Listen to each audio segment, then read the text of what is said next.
नमस्ते। तो एक बार फिर से स्वागत है आपका अपने इस चैनल पर। तो अगर आपकी डिलीवरी जुलाई, अगस्त या सितंबर में होने वाली यानी कि मॉनसून सीज़न में होने वाली है तो आपको कुछ बातों का ध्यान रखना होगा जो हम इस वीडियो में डिस्कस करेंगे। तो सबसे पहले आता है कि प्रेगनेंसी में क्रेविंग बहुत होती है कि कभी गोलगप्पे खाने का मन कर रहा है, कभी कुछ तीखा खाने का मन कर रहा है, कभी आइसक्रीम खाने का मन कर रहा है। तो इस मौसम में आपको बाहर का खाना नहीं खाना चाहिए अगर आपकी डिलीवरी जल्दी होने वाली है तो, क्योंकि इस मौसम में मानसून में क्या होता है, ह्यूमिडिटी बहुत हो जाती है, उमस बहुत हो जाती है, चिपचिपाहट वाला मौसम होता है थोड़ा, तो किसी भी चीज़ में बैक्टीरिया ग्रो करना बहुत कॉमन है, बहुत जल्दी हो जाता है। तो इस टाइम पे जो बाहर का जो खाना है आपको अवॉइड करना चाहिए। नहीं तो अगर आपका पेट गड़बड़ हुआ या अगर कुछ और इन्फेक्शन हुआ तो आपकी डिलीवरी के टाइम आपको प्रॉब्लम हो सकती है, क्योंकि ये मौसम ऐसा होता है कि कभी पकोड़े खाने का मन करता है, कोई चाट पकौड़ी खाने का मन करता है, तो आपको थोड़ा कंट्रोल करके चलना है। और सेकंड इसमें कि ठंडा खाने का मन करता है तो आपको ठंडा भी नहीं खाना है। मौसम थोड़ा ऐसा रहता है कि भले ठंडा है लेकिन हर वक्त पसीना पसीना आता रहता है, चिपचिपाहट सी रहती है। तो इस मौसम में ठंडा खाने का मन करता है तो वो भी आपको नहीं करना है, क्योंकि प्रेगनेंसी में थोड़ी सी जो हमारी इम्यूनिटी है वो डाउन हो जाती है। इसलिए अगर आप कुछ भी ठंडा खाओगे, कुछ इन्फेक्शन अगर पकड़ लेगा तो आपको डिलीवरी में और डिलीवरी के बाद वो प्रॉब्लम क्रिएट कर सकता है। तो हाँ, आप ये नहीं चाहोगे कि हर कोई मदर चाहती है कि इस जो डिलीवरी का टाइम है वो स्मूथली निकल जाए, तो इन बातों का आपको ध्यान रखना है। और नेक्स्ट इसमें कि आपको गर्म पानी पीना है, क्योंकि वही है कि इन्फेक्शन जल्दी जल्दी होता है इस मौसम में। अगर आप गर्म पानी पियोगे तो आपको खांसी जुकाम इन सब से बचा के रखेगा। और अगर आप डिलीवरी होने वाली है और अगर आप नॉर्मल डिलीवरी चाहते हो तो गर्म पानी से क्या होता है कि हमारी जो बॉडी है मसल्स लूज रहती हैं, यानी कि अगर आप ठंडा पानी पीते हो ना तो नॉर्मल डिलीवरी में आपको प्रॉब्लम क्रिएट कर सकता है। दूसरा, आपको एक्टिव रहना है अगर आपकी डिलीवरी जल्दी होने वाली है। वैसे तो अगर आप थ्रू आउट दी प्रेगनेंसी अगर आप एक्टिव रहोगे तो आपका जो प्रेगनेंसी पीरियड है उतना ही अच्छा जाता है, उतना ही स्मूथ निकलता है, और डिलीवरी में भी आपको ये चीज़ बहुत हेल्प करती है अगर आप एक्टिव रहते हो तो। और एक्टिव रहने से ये भी होता है कि जो बेबी की ग्रोथ है वो भी सही होती है, बॉडी में ब्लड सर्कुलेशन अच्छा बना रहता है, जो पैरों में स्वेलिंग और जो लास्ट ट्राइमेस्टर तक आते आते होता है ना, पैरों में पेन होने लगता है, बैक पेन होने लगता है, इसमें आपको रिलीफ मिलता है। तो आपको एक्टिव रहना है। एक्टिव रहने के लिए आप थोड़ा बहुत आप योगासन वगैरह कर सकते हो, आप टहल सकते हो, सुबह शाम आधा आधा घंटा आप टहल सकते हो, लेकिन उतना करना है कि आपको अपनी बॉडी को स्ट्रेन नहीं करना है, कि जितना आप कंफर्टेबल आराम से टहल सकते हो, थोड़ा बहुत योगा कर सकते हो, उतना ही आपको करना है। बटरफ्लाई एक्सरसाइज कर सकते हो, वो कहा जाता है कि नॉर्मल डिलीवरी में अगर आप प्रिपेयर कर रहे हो खुद को उसके लिए तो बहुत हेल्प करती है। और कुछ ब्रीथिंग एक्सरसाइज कर सकते हो जिससे कि आपको जो नॉर्मल डिलीवरी के टाइम जो स्ट्रेस होता है, जो फिजिकल स्ट्रेस होता है कि आपको जो पुश करना होता है उस टाइम पे, उसमें बहुत हेल्प करता है। और नेक्स्ट कि अगर आपका डिलीवरी होने वाली है 8th मंथ है तो उस टाइम पे क्या होता है, जो एमनियोटिक फ्लूइड होता है ना वो कम होने लग जाता है।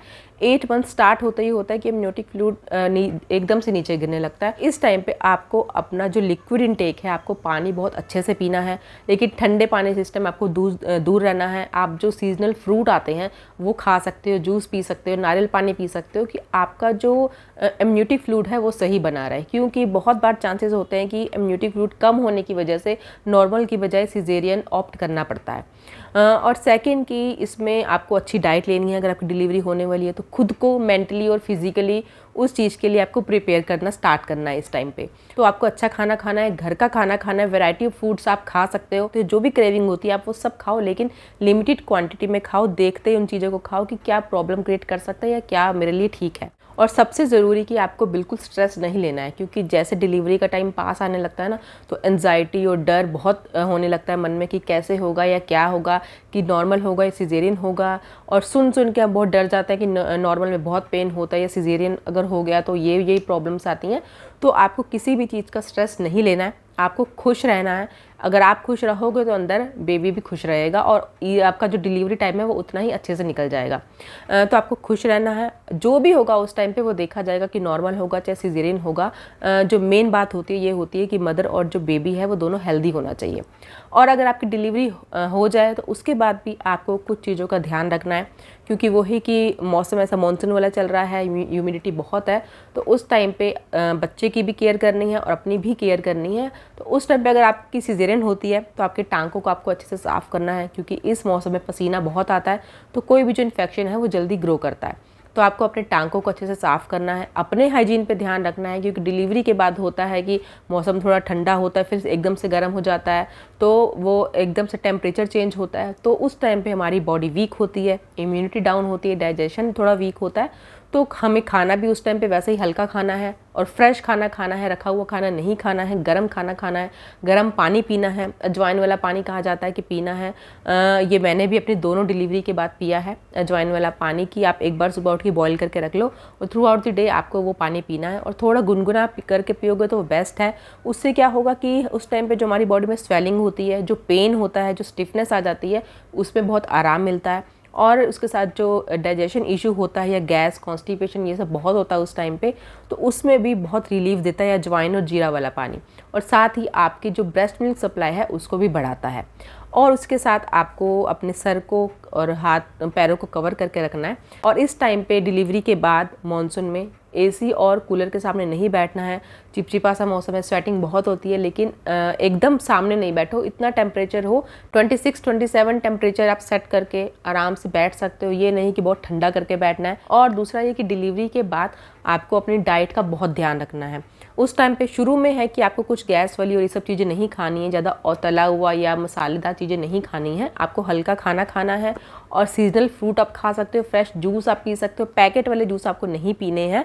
और ये डिलीवरी के बाद कुछ घरों में होता है कि रोज़ नहाने नहीं दिया जाता है, कि एक दिन छोड़ के नहाओ या 2 दिन छोड़ के नहाओ। लेकिन अब इतनी गर्मी है, इतना अगर स्वेटिंग है, तो आपको ये करना है कि आप गर्म पानी से नहाओ। और आपको अपने जो कपड़े डेली चेंज करने हैं, अपने आसपास सब सफाई रखनी है। और मसाज आपको ज़रूर करवानी है। ये होता है कि अब इतना चिपचिपा मौसम है यार, मसाज करवाने में और गर्मी लगती है, मेरे दाने हो जा रहे हैं, मेरे से बैठा नहीं जाता है, मुझे बहुत पसीना आता है। क्योंकि डिलीवरी के बाद कुछ दिनों तक स्वेटिंग बहुत ज़्यादा होती है, क्योंकि बॉडी में जो फ्लूइड हमारे स्टोर हो जाता है ना, वो निकलने लगता है। तो आपको मसाज ज़रूर करवानी है। मसाज के बाद आप चाहे आधे घंटे बाद नहा लो, नारियल के तेल से मसाज करवा सकते हो, बहुत चिपचिपा नहीं होता है वो। सरसों के तेल छोड़ सकते हो। वैसे कहा जाता है कि सरसों का तेल करवाने से ये होता है कि शरीर में गर्माहट बनी रहती है, जो उस टाइम हमारी बॉडी को ज़रूरत होती है रिकवरी के लिए। लेकिन अगर आपको ज़्यादा गर्मी लगती है, स्वेटिंग ज़्यादा होती है, तो आप नारियल के तेल से भी मसाज करवा सकते हो। और उसके बाद आपको नहाना ज़रूर है, क्योंकि चिपचिपाहट रहती है, तेल के ऊपर गंदगी ज़्यादा आके चिपकती है, तो कोई ना कोई इन्फेक्शन हो सकता है। और आपको ठंडी चीज़ों से दूर रहना है डिलीवरी के बाद कम से कम 1 महीने तक। उस टाइम पे इम्यूनिटी बहुत डाउन होती है कि अगर आप कुछ भी ठंडा खाओगे तो तुरंत आपका गला ख़राब हो सकता है। और फिर ये होता है कि बच्चा भी 24 घंटे आपके पास रहता है, तो वो इन्फेक्शन बच्चे को पास ऑन हो सकता है। तो इन सब चीज़ों का आपको ध्यान रखना है। और फिर से एक और बहुत ज़रूरी बात कि प्रेगनेंसी का जो टाइम होता है, एंजाइटी होती है कि डिलीवरी का टाइम आने वाला है। डिलीवरी हो गई है, उसके बाद का जो टाइम होता है, बहुत सारे हार्मोनल चेंजेस बॉडी में होते हैं, तो स्ट्रेस होना, डिप्रेशन होना कॉमन बहुत है। लेकिन आपको इन सब चीज़ों से दूर रहना है।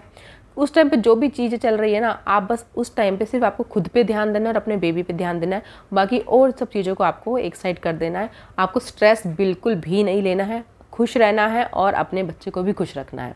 सो होप ये वीडियो आप सबके लिए हेल्पफुल है। पसंद आए तो इसे लाइक कीजिए, शेयर कीजिए और इस चैनल को सब्सक्राइब कीजिए ऐसी और वीडियोस के लिए। और कुछ डाउट हो तो आप नीचे कमेंट सेक्शन में पूछ सकते हैं। Thank you for watching.